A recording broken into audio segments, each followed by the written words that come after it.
Hello, one and all. It is me, Stephanie. And before we start to set our soul free, I want to remind you to don't forget to subscribe to the channel, click the like, and leave a comment. Also, don't forget to hit the little notification bell so you know when new videos post. As always, I know we won't always agree, and that's okay. Man wasn't meant to always agree with one another. That's what makes our world that God created unique, because everyone has a difference of opinion, and I'm okay with that. Leave your comments so we can keep the conversation going. Remember, it's not about me, it's about you.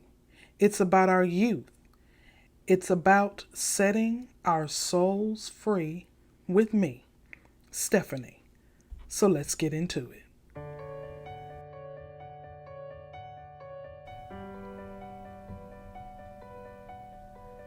Good morning, good afternoon, good evening, good night. Wherever you are, in whatever part of the country you may be living in, I greet you and say thank you for blessing me with your presence. It is time to set your soul free with me, Stephanie. So let's see what we can be blessed with today.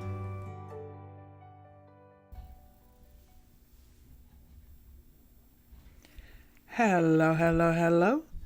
It is once again time to set your soul free with me, Stephanie. First, I want to say thank you for all of you who have came along with me on this journey. It has been terrifying, but I have learned a lot. And thank you for everyone who stuck with me since day one. But it has come to that part where, by God's grace and mercy, I have done this for over a year. Who would have thunk I would have done this that long? Seriously? Talking to people, what I do on a regular basis. But it has been a year of this podcast. And since the very first podcast, maybe first two or three, I always mention that it doesn't matter who you are or what you do. You still have to be held accountable for the things that you do, including church. I said it did not matter. Churches were not exempt. I think at the time a year ago, churches were in the forefront of those who were not doing what they were supposed to do. Or not necessarily church as a whole, but the leaders of the church, those who were supposed to lead their flock, weren't doing what they were supposed to do. And it has now come to that time where we need to talk about that. Why? Because although people are still forgetting that we are still in a pandemic, churches are now going to in person, although they have learned that being virtual gets them many more members or many more followers who listen to the word, because it doesn't matter where that person is, they can watch them from the comfort of their own home. But for the most part, churches are now starting to go back to in person. Within the 2 years of the pandemic, some churches have realized that the church house isn't what they thought it was. When they were all virtual and there was nothing going on with the coronas and we were doing fine. Everything was great. Peachy King hunky-dory. But then the minute you went virtual and you started noticing some things that was probably already there that you just didn't pay attention to, that now started to stick out, some people have left their church homes. Some church homes have closed altogether because of things that was going on that at first wasn't noticeable that now came to the light. So it goes back to what I say, that, it doesn't matter who you are, what position you held, what degrees you have. It does not matter. Nobody is immune from sin. Nobody is immune from not being held accountable for their actions. It does not matter, especially when it comes to the church house, because that's when you're playing with fire. Because you're messing with people's faith. You're messing with people's belief. People come to you tired. Some people come to you broken. Some people come to you confused. Some people are coming to you, wanting answers, and they're being taken advantage of, or they're being manipulated, or they're being led in one direction that they think is what was going on, when actually they were being led totally different. They were being misled. And you don't do that. See, God don't play with his people, and God doesn't play with his house. So all these pastors, deacons, motherboards, deacon boards, whoever it is that holds a position or claims that they're a Christian in his house will be held accountable. And I'm telling you, like I tell you all the time, you ain't got to get the glory to get it.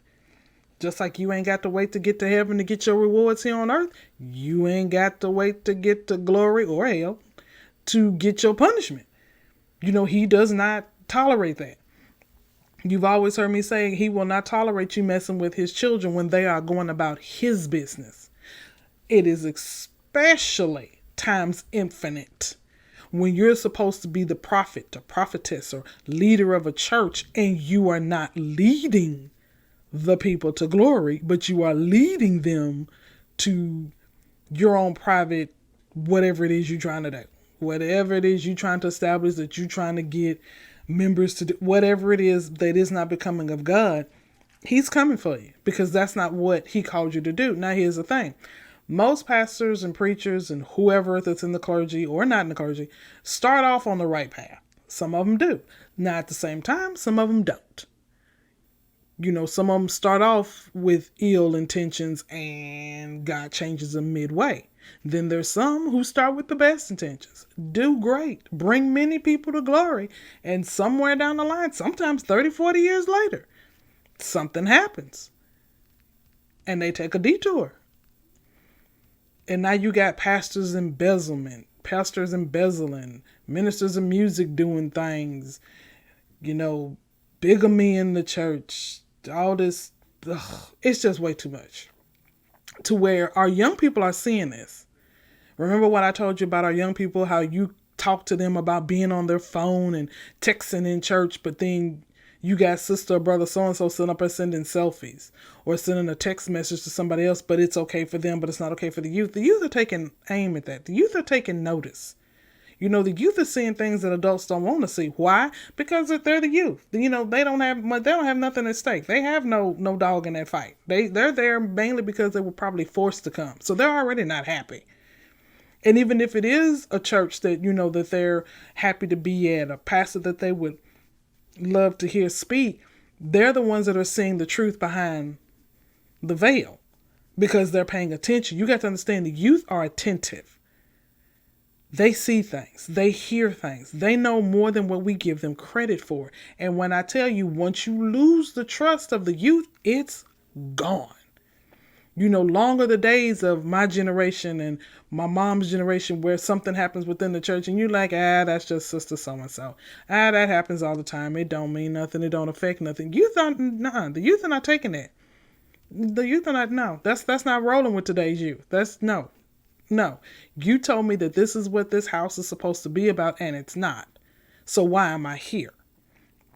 And at the same time, adults' blinders are coming off and they're seeing the same thing. Like, I've been going to this church for 20, 30 years. This has always happened this way, but it always takes a major thing to happen for somebody to really look at their life. Ask anybody who's been through something traumatic, who's been through something that made them question what they were doing. It took something big for their eyes to open a little bit wider and for them to actually figure out what's going on, for them to actually strategize, for them to actually see what at first they couldn't see or what at first they wouldn't see. And the youth is paying some. I've seen so many youth leave church because, you say this, but then you do this. You getting on to us for this, but then this is okay for this person. The youth are like, no. And you got to understand the parenting is different too. Back in the day, we all went to church at the same church. You went to this church, mama went to this church, everybody went to the same church. Now it's not like that. The parents may go to one church because that is what they like, where the children or the youth have another church that they go to because it caters more to their liking. And they got family members that go there, so the parents are okay with that. So now it's not like every family member is in one church. Every household is in one church. You got households that are divided. And once children leave, that's gone. And you're talking about children of the future. Children are the ones who are going to, take over the church when the rest of us get too old to even do anything with it. Well, not at the rate we going. At the rate we going, children going to tear the church down. Because it's like, I remember what this is. This is a house of ill repute. This wasn't no house of God. This is a house of ill repute. There was more sinning going within the church walls than it was going out the church walls. So we got to do something. I mean, if we want our church to continue long after we're gone, or not long after we're gone, long we become on the motherboard, on the senior citizens board, and we're sitting in there just enjoying service now. You know, what you would call retirement. Like, you never retired doing God's work, but you're not so active anymore that you can sit down, take a break, and let the young people take over.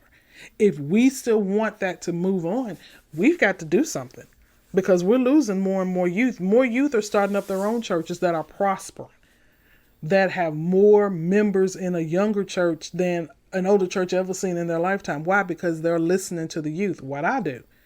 They're paying attention to the youth like I do. You know, it's not my own, this is what I want, this is what I think you need to do. No, you listen to what they need to hear. You need to hear what's going on with them. Remember what I told you.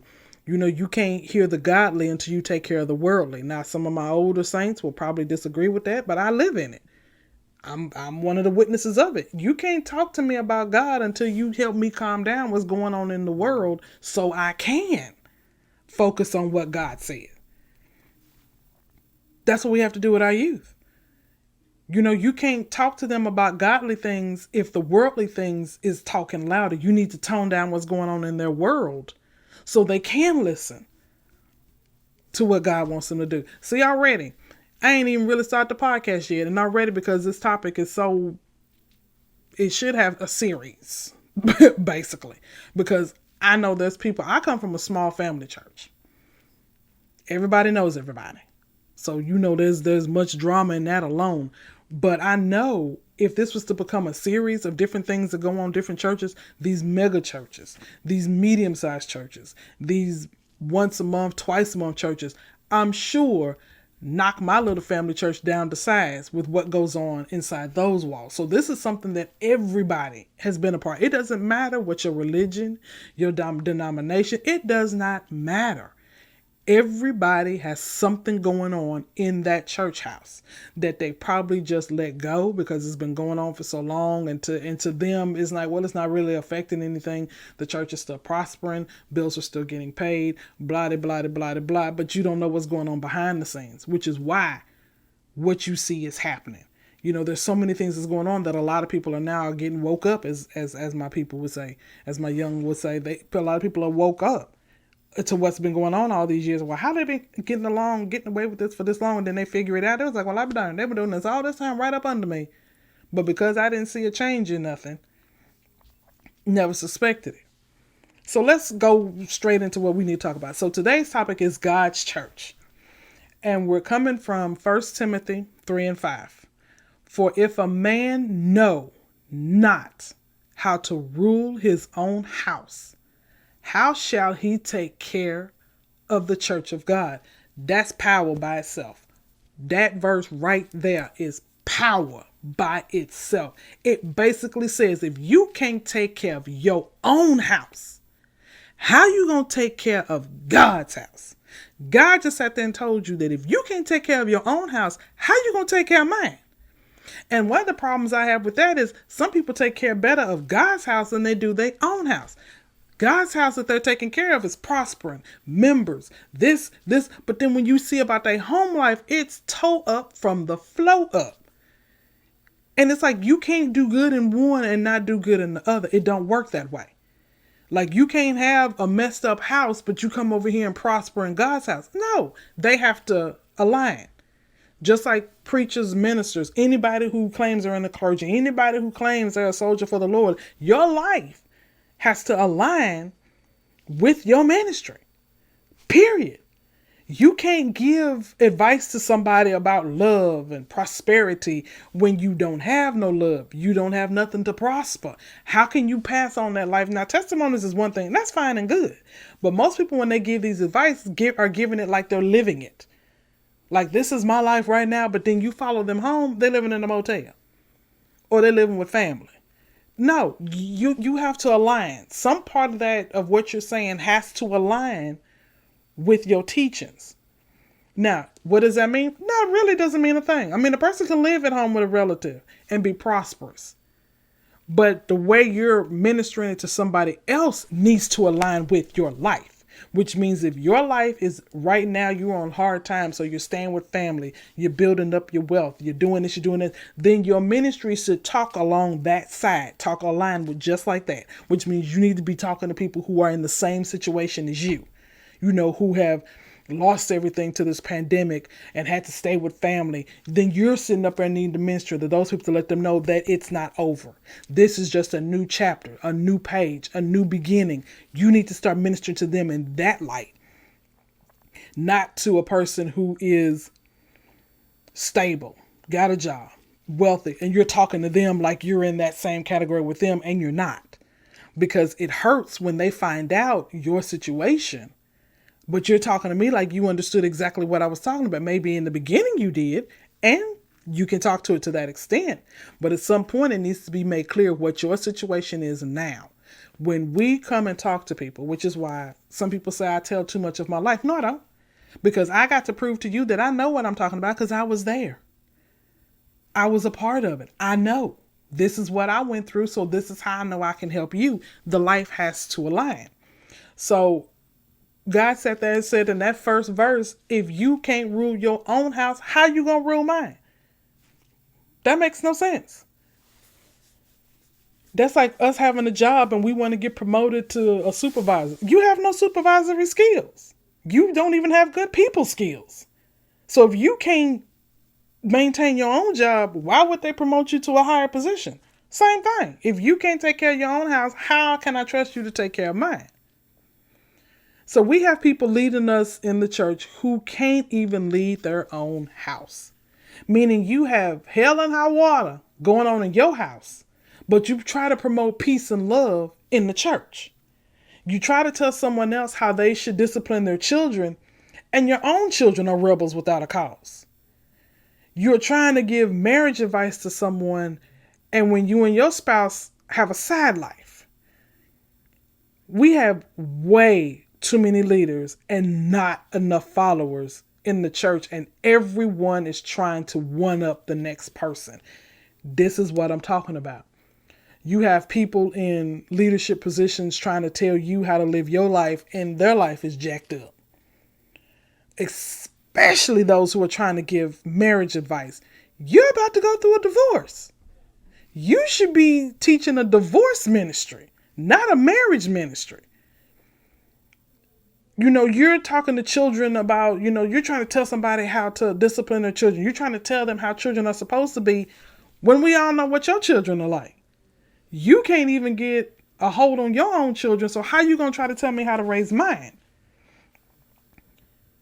That's the kind of things we're talking about. You sit up here and promote that you're happily married, but both you and your wife have a side piece. No. And then you wonder why lately there's been so much distrust in the church. Why people are coming to church not just to take up a seat. They're not listening to a doggone thing the pastor's saying, because in their head, like, how you going to say that when I just saw you last night with such and such, and y'all look like y'all were doing more than having a prayer meeting. That's what we're talking about, and it's like people don't want to talk about what goes on in the church house. You need to, because the past 2 years, faith is what kept a lot of people sane. But when you start tackling with that faith, then you get more problems, because, once faith is gone, humanity's gone. We were all, don't matter what your race, your gender, your nationality, it don't matter. We were all raised at some point in the church, or church was mentioned in the house. Some form of a Bible, whichever Bible you use, some form of a higher power, something was going on in our homes. That was like, that is where your faith needs to lie. That is where you need to put your trust. When the world does this, you need to put your trust, That is where that was the base, along with the walking and learning to talk and learning about manners. Faith was in there somewhere. Faith is the only thing we have left when everything else falls by the wayside. It's the only thing we have left. So when you take that one thing that we could count on away, the world loses its mind. Case in point with churches now. You know, when you have people going into a church house in the middle of a prayer meeting shooting up the place, or waiting in the church parking lot for somebody to come out and you beat them up. Or you're sitting in church and y'all all at the altar praying and somebody's robbing people, digging in women's purses, digging in the deacons and the men's jacket coats, taking out wallets and money and cash. Something broke down somewhere, because growing up, that was something you never did. So something happened with the church's stronghold to where people are like, well, the church house is just like outside. Except now I got easy pickings because everybody's up there with their eyes closed. I can just walk down and just go like I'm going shopping. Something happened. We've got to get that respect back in the church, especially if you want the youth to pick up where we left off. Now, of course, it's going to be different. You know, when my great-grandparents were in the church, the grandparents came along, changed it a little because, you know, what the great-grandparents went through and not what the grandparents went through. Then my mama came along. They changed it a little because their trials and tribulations weren't the same as their parents' trials and tribulations.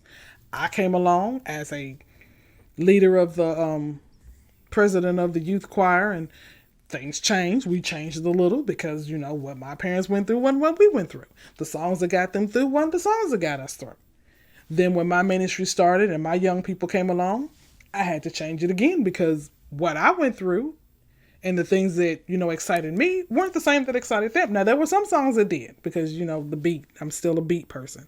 So, I mean, there were some things that me and the youth could relate upon. But for the most part, the ministry had to change, which is what you heard me talk about before, that as my ministry grew, we're talking about 18 years. We're really more than 20. So you're talking about over 20 years, the ministry having to change every generation. It had to change because the children changed. The way of the world changed. The generations changed. Ministry has to change with it. And some of our older seasoned saints aren't ready to do that. You know, you hear that with everybody. You know, when you hear that they're set in their ways, that cannot be so more true. You know, you're used to a certain thing. You're not used to change. You're not used to this. Well, the ministry has to change because it has to go with the youth. You know, God is right. It's not that he's the same yesterday, today, tomorrow, infinite. Yes, he is. But in order to reach his people, you have to go to where they are, which is why you heard me say me standing in the pulpit every Sunday after Sunday. That was not me. That's not me, because I knew where I was when God found me. And I knew where I needed to be to get others that were like me. So that's why I go to where people are, which is why you see me on so many podcast channels, so many. You got YouTube, I got Instagram, I got Facebook, I got Pinterest. That's why you see me on so many different platforms, because you have to reach people where they are, which is what we're not doing. And then the problem is you got people trying to one up the next person. So just because such and such got this new car, you decide you had to get a newer car. Well, you don't know what that person went through to get that car. And now you're more in debt than where you started because you felt like you have to one up the next person. And that's just a human thing. That's just how we are. You know, we see somebody that got something nice. Well, I can get that. Well, no, you can't really. If you look at what's going on in your no, you really can. And we don't know how that person got that. You know, so many people don't want to know how. I know what their finances are. No, you don't. Because if you did, you would have known they could afford that. And if what they did made it to where they can't afford that, trust, you'll know when you don't see them in it anymore. This verse asks a simple question. If you cannot get your own house under control, how can you lead the people of the church? It has nothing to do with if you can pay your bills on time or if you can keep your credit score above 650. It means if you can't lead the souls in your own house to God, how can you lead the souls in his church? Now, I'm going to say that to say this. Most people have people that just don't listen to them. You know, every one of us should be raising our hands like that was me. You know, our parents are trying to get us to go to church. They're trying to teach us about God. They're trying to da-da-da-da-da-da-da. But we get to the church house and there's somebody in the church house that we listen to more. You know, our parents try to tell us the same thing at the house, but when we get to church, we listen to such and such. Whether it be a cousin, the minister, the pastor, the minister, whoever it is in the church, we listen to them more than we listen to the mama. And they both saying the same thing. That's how it is now. I could tell my kids one thing. go in one end after the other, or they'll retain some of it. But the majority of us, but then they hear somewhere else and then they come try to tell me about it. Ain't that what I just told you? Oh yeah. I'm like, you know what? Really? This is what we're doing? Really? So it's not to say something bad to that extent. That's just how we work. Listen to the parents. It's like, to us, they're like, oh, they jabbering again. Jabber, jabber, jabber, jabber, jabber. Then we hear from somebody else. It's the exact same way the parents said it. But we hear from somebody else. Now we're listening. That's just how it is. So it's not to say anything bad about that part. You can't lead souls in your own house of God. So how can you lead souls of his church? That's totally different than you're sitting up here trying to minister to your kids about God. They're not listening, or they do listen. Don't let I'm one of those children. Don't let us fool you. We heard you. We heard you loud and clear. It's just that somebody else said it better. So we heard you. We just said somebody. What this verse is saying is that you got all this chaos and destruction going on in your house that you can't get under control. So how are you going to try to lead the people in God's house when you can't get your own house under control? What's that song say? Getting your house in order. How can you minister to someone else about this, to do this and to do this and to do this, when you tried it in your own house and it didn't work? And the last thing you want is somebody outside of your house to know that, to hear you preaching all this stuff to other people, and then they bring that up. That's something that is prevalent even today. You hear so many times, so many people doing good. And I guess they did that one good too many. That here comes somebody else talking about something about the past. Something that may have happened in the past. May not be prevalent to what they're doing now, but something that happened in the past and they bring it back up. What does that got to do with the here and the now? Or you got those who are a wolf in sheep's clothing, doing this, and somehow they got whatever they let people see line up with what they're doing. But then there's that one person that's like, wait a minute, hold on, that's not right. And then they come and bring it to the light. That's what God is talking about. You can't minister on this path, but your path is not aligned with it. It doesn't work that way, because there's going to be somebody who's going to bring that out. We always got somebody who, again, wants to one up. You sitting up here promoting all of this happy, happy, joy, joy, when your life itself is sad, sad, depressing, angry. And you're going to have that person bring it up. You're going to have that person pop that bubble. You're doing so good. You got people donating to you. You got people following you. You got people talking about how wonderful you are. And it just got to that person one comment too many that they had to come in and just destroy it all. That's why your lives have to align. It has to align. Take away, the ammunition that person's trying to use against you by making yourself align with what you are ministering. We have way too many people living double lives, not walking what they are talking, not practicing what they preach, living one way at home, but showing a different way at church. People see this and start to question why they should go to church when the church is doing the same thing they're doing in the streets. I'm a witness to that too. I mean, I can't tell you the first time I saw a minister that I looked up to could sing. It don't matter what me and my cousins were doing in the church, because we sitting in the back of the church playing, writing notes, not paying attention. When that minister got up to sing, we stopped. Because he had a beautiful voice. We just had to listen. We sitting up here swaying, listening to the words, singing along with him, loving it. Until I saw him in the streets one day and I'm like, wait a tick. Hold on. I know him. And then everything just changed. You're living one life, but you're preaching another. Again, not in alignment. And it's bad enough when an adult sees it. Because, adults, we learn to like, okie dokie, that ain't got nothing to do with me. I saw nothing. Young people, like, oh no. You gonna sit up here and tell me to do this, and I'm seeing you do this? Oh no. Like I said, once you lose that respect, it's gone. It may be years if you even get it back then. And if you do, it's not full like it used to be. The trust is gone. We got way too many people, not practicing what they preach, not walking the walk and talking. They're not doing it. Which is why the very first day I started my ministry, I held myself accountable. I told them to hold me accountable. That was the whole reason why. Yes, we use that famous excuse, but I'm only human. Yes, but you know what you're doing. You know who's watching you. You cannot say that and then expect forgiveness every single time. At some point, they need to see that you have changed a little bit. So that's why when I started my ministry 20 some years ago, I made sure they held me accountable. Just like I hold them accountable, I made sure they held me accountable, whether I was in the church or out of the church. Make sure you held me accountable in everything I do. And they did. I've had so many of them tell me that they knew I knew certain things that were going on in the church that was not becoming of God, that had my name always on it. I knew that they knew that there were people in the church that were saying things that were not nice or acting ways that weren't nice, and they saw it. They saw them how they acted towards me. And they saw how I reacted towards them. And they was like, but you knew and you was still nice. Well, what else am I going to do? I have no reason to be mean to them. Whatever problems they have with me is their problem, not mine. As long as I'm doing what God told me to do, they can have every problem in the world they want with me. That's their problem. They're going to take that up at night when they sit up and trying to figure out how they're going to get me upset, how they're going to scandalize my name. They can sleep I sleep like a baby.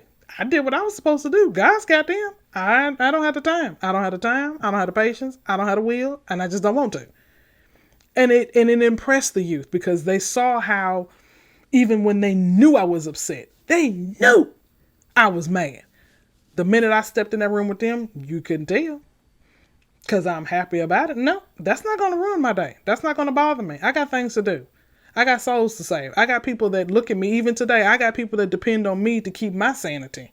Even though they say I'm about one fry short of a Happy Meal, but they still expect me to keep my sanity because they know me. They know me.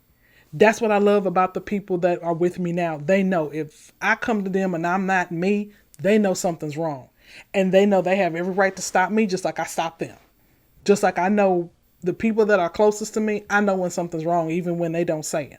Even though they may come to me smiling and happy, I know something's wrong. And I stop the conversation right there like, what we not fenced to do is have you come talking to me like there's nothing wrong when I clearly see there is. So I love it that people see me. When they see me, they're like, what's wrong? What's the matter? I'm not going to lie to them. And that's why I love that camaraderie. I love that spirit that I give to people to know that even though they know they can come to me, they know I can also come to them if they catch me and there's like something's wrong. I'm not fenced to lie. I'm not. I'm sorry. That fake it till you make it. No, that don't work. So if I'm if my life is going a certain way at a certain time and you happen to see me and ask me, nope, we're going to sit and talk about it. I'm not going to say, no, it's okay. I know what to do. I know. Now there's sometimes I do. Because I know what the problem is and I just hadn't worked it out of my head enough before I ran into somebody. So there's sometimes I'm like, don't worry about it. I got it. It's my bad. But eventually it comes out what it was. But we got way too many people doing stuff. I mean, I don't understand. I mean, and I guess it's because I make sure what I do aligns with what I say.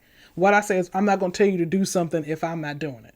That makes no sense. Because, like I said, I didn't like when people did it to me, so that's what fuels my ministry now. I'm not gonna do that to somebody else. If I'm not gonna do it, why am I gonna talk to you about it?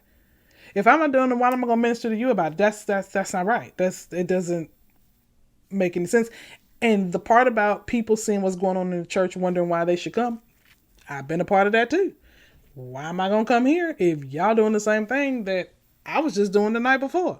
Well, why am I going to get my fancy clothes, get up early in the morning and put on my church clothes and sit here like I'm all happy and proud? No. Why? You're doing the same thing in here that I'm doing out there. Only thing is that you're in a better place than I was. No. I'm not doing it. And the youth are not doing it. They're like, no, I can do the same thing looking at YouTube or now this TikTok thing. They can get their praise on anywhere mobile. Anytime they having a bad day, they open up their mobile phone, type in something, pull up something, they're happy again. So why would they want to come into church for 4 or 5 hours, listen to somebody talk that ain't got nothing to do with them, that does not relate to nothing about their life? Why would they do that? Why? It's the same as you wanting a promotion at work. You can't handle the workload they give you, so why would you want to get promoted to where the workload could double or triple? You want to get that bachelor or master's degree, but it took all you had to pass the classes to get the first degree because you said it was too much.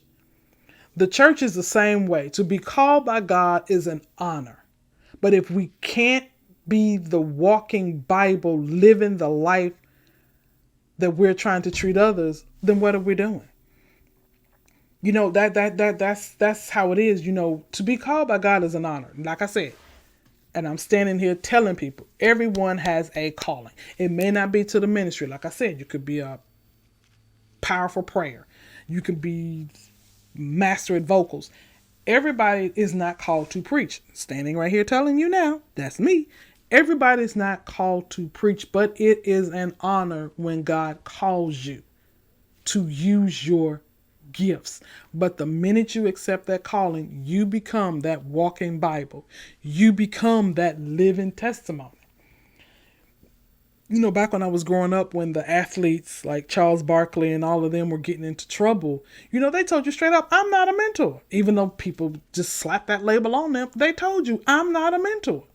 But you put yourself in that status that people automatically, that's what you are. When you are being called, when you're called by God to do something, you're automatically put in a separate category, which means, okay, because they were called by God, they should know better. They should do better. They basically saying we should not have a mistake at all, that our life should be perfect. Not necessarily perfect, but we shouldn't have like big whoopsies. And that's not always the case. But when you do get called, you need to work hard on being that living testimony, to being that living Bible, to walk the walk, talk the talk, to when people see you, they don't have to say, okay, she's in the ministry somewhere. There's something about her. There's too much positivity radiant off her. They should be able to see something before you even say, well, I'm a minister of music, or I'm the minister of the youth ministry. They should be already able to see it. It's just you filling in the gap of what it is that they can't put their finger on. That's how it should be, but it's not. So today, be that living testimony. Let us be what God called us to be and live our lives the same way we minister to others. We go by what they see with our eyes. So if we are preaching one way and they see us another way, why would they listen to us? So we need to let people see what they should see. They see with their eyes. People see things with their eyes first, which is why all these chefs and businesses put out these powerful, advertisements, because we see with our eyes first. Way before we even listen to what the product is, or if we're in a restaurant, way before we even taste what you made, we're looking at it with our eyes. And if it isn't a great presentation, we don't even bother. If you're trying to advertise something to sell me something, if it doesn't even look good, I'm not going to even bother clicking on to see what it is that you want. So people see things with their eyes. So if we're not living according to what we're ministering, nobody's going to listen to what you got to say. If anything, they're going to hurt your ministry rather than help it. Let us do better in living the same way we minister to others. And yes, we are all ministers in some form or fashion. It's time to let our art imitate life. Live, love, learn. Those that are listening to me now, you were called to do something. You have a gift. I don't know what that gift may be, but you have a gift. And either you're not using it, you're half using it, or you're using it around the wrong people. It's time to take that couple of hours to refresh, recharge, and listen to God, because God probably sent you who you needed to share that gift with. Remember what I told you, when you start doing what God asked you to do, the blessings just keep opening door after door after door after door. The blessings keep opening. And sometimes it's the people that we're with that block that blessing. We may be doing what God told us to do, but it's not with the right people, or we're not in the right place, whether it be physical, mental, spiritual.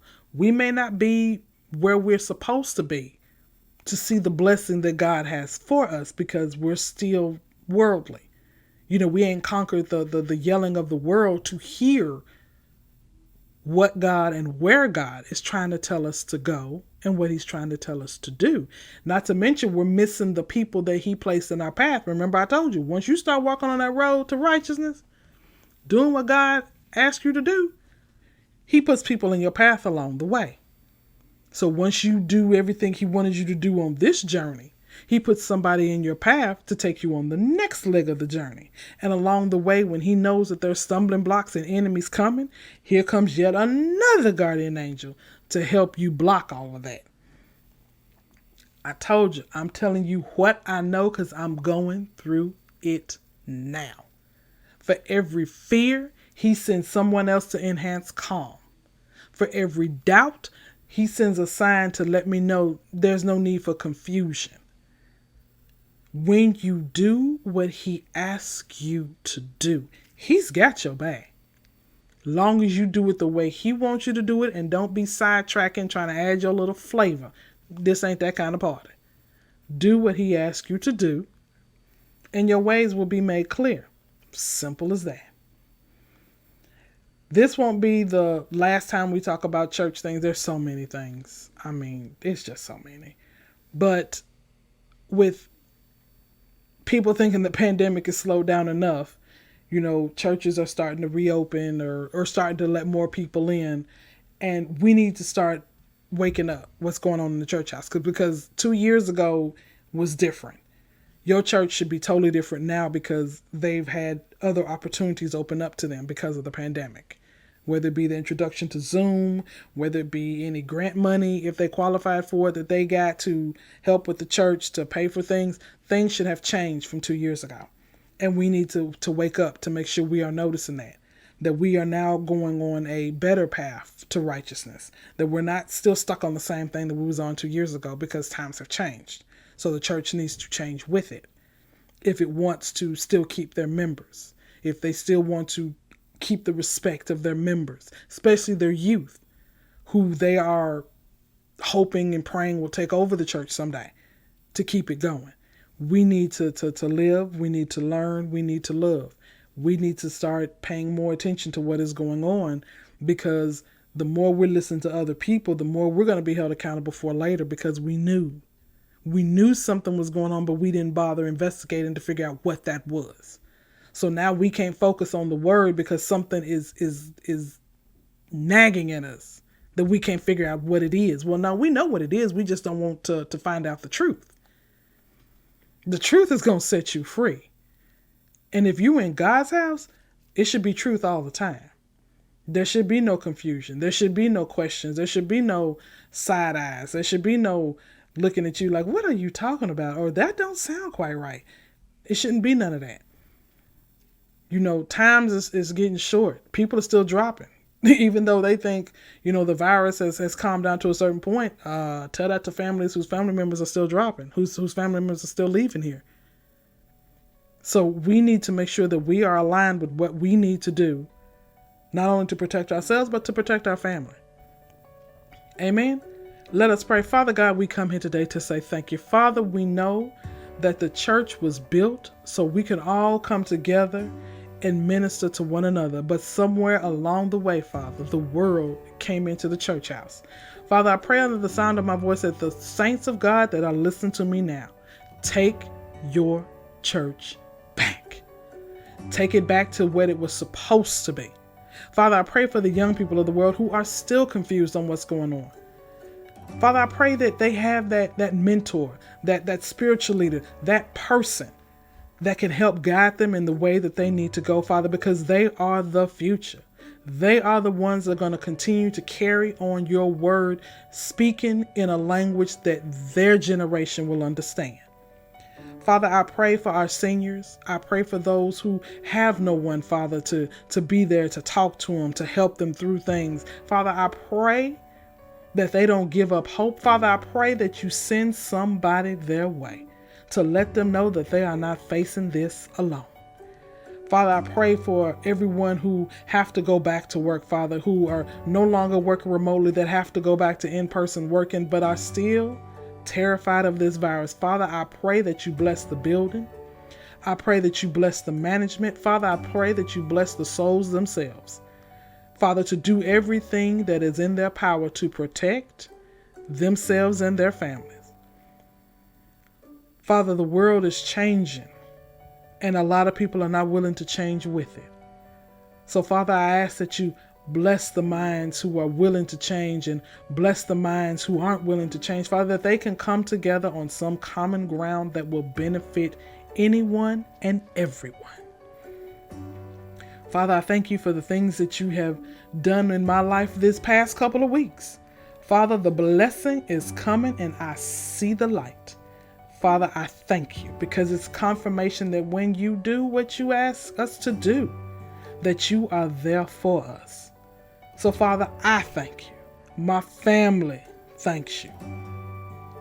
Father, just pray for those of the world who still don't understand what to do or how to do it or where they can get help. Father, I pray for them.